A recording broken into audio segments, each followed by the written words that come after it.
Hi అండి, నమస్తే. నేను మీ Sravanthi. Welcome to Sravanthi foods.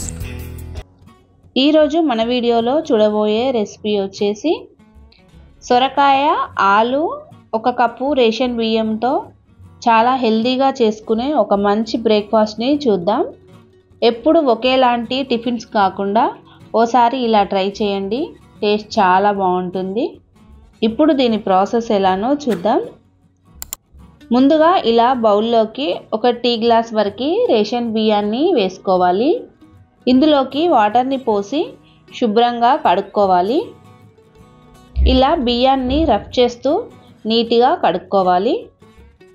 ఇలా కడిగిన తర్వాత ఇందులోకి వాటర్ పోసి 1 గంట సేపు నానబెట్టుకోవాలి.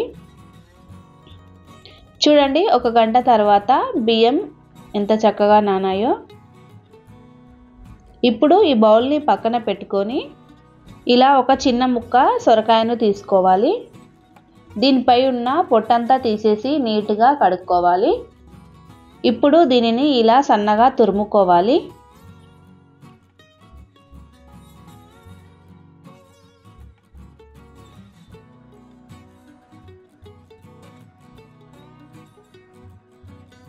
ఇలా తురుముకున్న తర్వాత ఈ ప్లేట్ని పక్కన పెట్టుకుందాం.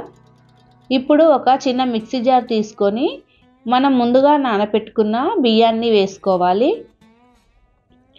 అలాగే 2 పొటాటోస్ని మెత్తగా ఉడికించుకొని ఈ విధంగా చిన్నగా కట్ చేసుకొని వేసుకోవాలి.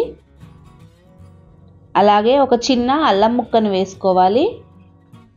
ఇందులోకి కొన్ని వాటర్ పోసి మెత్తగా మిక్సీ పట్టుకోవాలి. చూడండి, ఈ విధంగా మెత్తగా మిక్సీ పట్టుకున్న తర్వాత ఈ పేస్ట్ని వేరొక బౌల్లోకి వేసుకుందాం. ఇలా బౌల్లోకి వేసుకున్న తర్వాత మనం ముందుగా తురిమి పెట్టుకున్న సొరకాయ తురుముని వేసుకోవాలి. అలాగే 1/2 స్పూన్ జీలకర్ర, 1/2 స్పూన్ సాల్ట్, ఒక 2-3 పచ్చిమిర్చీలను వీలైనంత సన్నగా కట్ చేసుకొని వేసుకోవాలి. అలాగే ఒక చిన్న ఆనియన్ని సన్నగా కట్ చేసుకొని వేసుకోవాలి. కొద్దిగా కొత్తిమీర, 1 స్పూన్ నువ్వులను వేసి అంతా బాగా కలిసేలా కలుపుకోవాలి.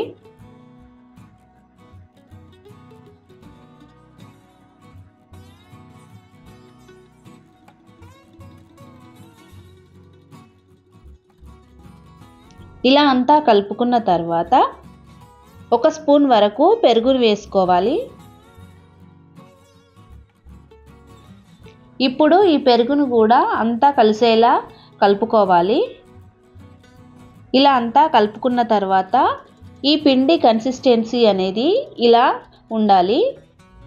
మరీ చిక్కగా కాకుండా మరీ పల్చగా కాకుండా ఈ కన్సిస్టెన్సీలో పిండి ఉంటే సరిపోతుంది. ఇప్పుడు స్టవ్ పై ఇలా కడాయి పెట్టుకొని 1 స్పూన్ ఆయిల్ వేసి ఇలా అంతా స్ప్రెడ్ చేసుకోవాలి. తర్వాత ఇలా ఒక గరిటెడు పిండిని తీసుకొని ఈ విధంగా వేసుకోవాలి. ఇలా వీడియోలో చూపిస్తున్న విధంగా వేసుకొని ఇలా కొంచెం స్ప్రెడ్ చేసుకోవాలి. ఇప్పుడు దీనిపై మూత పెట్టి 1-2 నిమిషాలు ఫ్రై చేసుకోవాలి. మంటను లో టు మీడియం ఫ్లేమ్లో పెట్టుకొని ఫ్రై చేసుకోవాలి. చూడండి, ఒకవైపు ఫ్రై అయిన తర్వాత రెండో వైపుకు తిప్పి వేసుకోవాలి. ఇప్పుడు మళ్ళీ మూత పెట్టి 1 నిమిషం ఫ్రై చేసుకోవాలి. చూడండి, రెండో వైపు కూడా చాలా చక్కగా ఫ్రై అయింది. ఇలా 2 వైపులా ఫ్రై చేసుకొని వేరొక ప్లేట్లోకి తీసుకోవాలి. ఇదే విధంగా అన్నీ చేసుకోవాలి.